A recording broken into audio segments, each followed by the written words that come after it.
Shalom saudara-saudara yang terkasih dalam Tuhan. Mari kita membaca satu bagian firman Tuhan dari Lukas pasal 5 ayat 27 sampai ayatnya yang ke-32. Namun pada bagian ini kita hanya akan baca ayat 27 dan 28 dan saudara-saudara sekalian bisa membacanya sampai selesai. Saya bacakan untuk kita semua.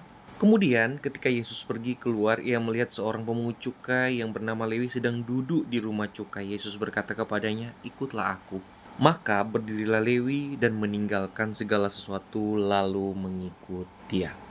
Kebutuhan untuk tetap bertahan hidup dapat membuat seseorang melakukan apa aja dan rela menjadi siapa saja, tidak peduli hal itu baik atau buruk, dan punya konsekuensi buruk atau tidak.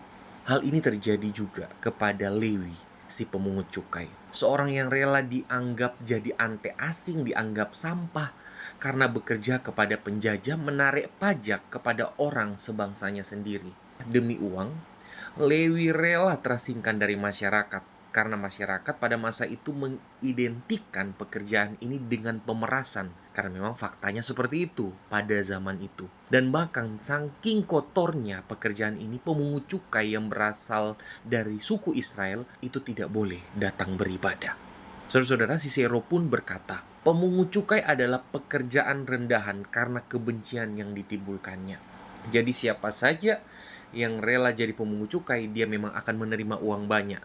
Namun di saat yang bersamaan, kebencian dari masyarakat dianggap sebagai musuh negara, dianggap sebagai orang yang tidak baik. Itu akan selalu melekat pada diri kita kalau mengambil jabatan sebagai pemungut cukai. Dan itu kita akan bawa sampai mati. Dan ini Lewi ambil demi uang.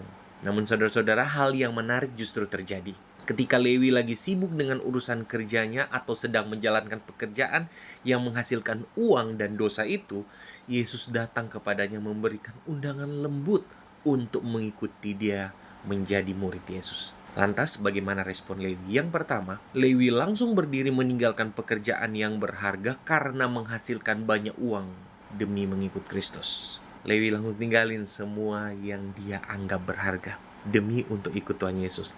Hal ini menandakan bahwa Lewi meskipun dia senang dengan uang yang banyak, tapi pada faktanya dia tidak damai sejahtera dengan penghasilan haram. Makanya pada waktu Yesus memanggil dia, bagi Lewi itu panggilan pertobatan untuk memulai kehidupan yang baru bersama Yesus. Dan respon yang kedua dari Lewi, Lewi sangat bersukacita karena panggilan Yesus, sehingga dia membuat pesta bagi keluarga, bahkan teman-teman para pemungut cukai pun diundangnya. Hal menarik pada bagian ini, tanpa sadar, Lewi memberikan peluang kepada teman-temannya untuk mendengarkan kesaksian Injil melalui pertobatannya, sehingga melalui apa yang dia ceritakan secara tidak langsung, pemungut cukai yang lain itu mendengar tentang Yesus yang adalah pengampun dosa manusia.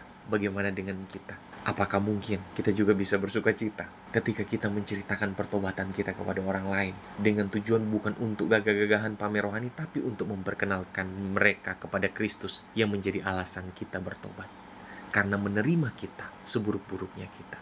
Di sini muncul pertanyaan berikut. Lantas bagaimana dengan orang-orang yang melihat Yesus mengundang si penjahat masyarakat ini?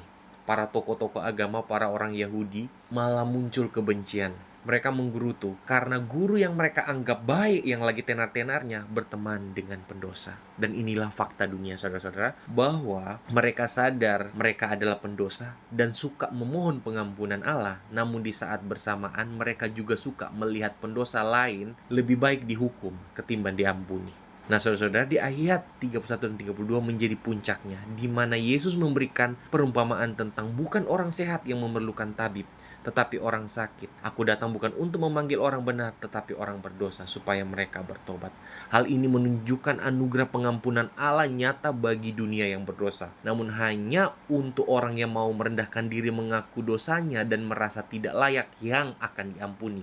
Karena mereka menyatakan diri tidak berharga tanpa undangan Kristus yang memberikan pengampunan dan kehidupan yang baru. Sedangkan untuk orang yang merasa sehat atau tidak berdosa adalah orang yang menipu dirinya sendiri, dan anugerah malah dianggapnya sampah karena yang dia inginkan adalah Allah mengampuni dia karena dia layak diampuni karena saleh. Dan orang yang seperti ini akan selalu jauh dari anugerah Allah karena dia menjauhi dirinya dari anugerah tersebut karena mengeraskan hati dengan keangkuhan rohani. Saudara-saudara, lantas bagaimana dengan kita? Atas dasar apa kita bermegah? Mungkinkah kita bermegah atas apa yang Kristus terlebih dahulu kerjakan bagi kita? Atau kita bermegah atas apa yang kita kerjakan bagi Kristus? Apakah benar kita lebih rindu orang berdosa diampuni? Atau kita lebih rindu mereka dibinasakan Allah? Adakah saudara-saudara aktivitas pekerjaan kita yang menghasilkan pundi-pundi ini membuat kita melakukan dosa? Kalau benar demikian, rela nggak kita meninggalkan dosa walaupun harus meninggalkan pekerjaan yang membawa kita terpuruk dan membawa kita jauh dari Tuhan? Saudara-saudara, kiranya ini menjadi refleksi bagi kita. Memasuki momen Natal ini, kiranya kita bukan hanya euforia dengan segala hingar-bingar suasana Natal, tapi yang terlebih penting daripada itu, kita mendekatkan diri kepada Kristus, Sang Natal itu. Soli Deo Gloria. Kita berdoa.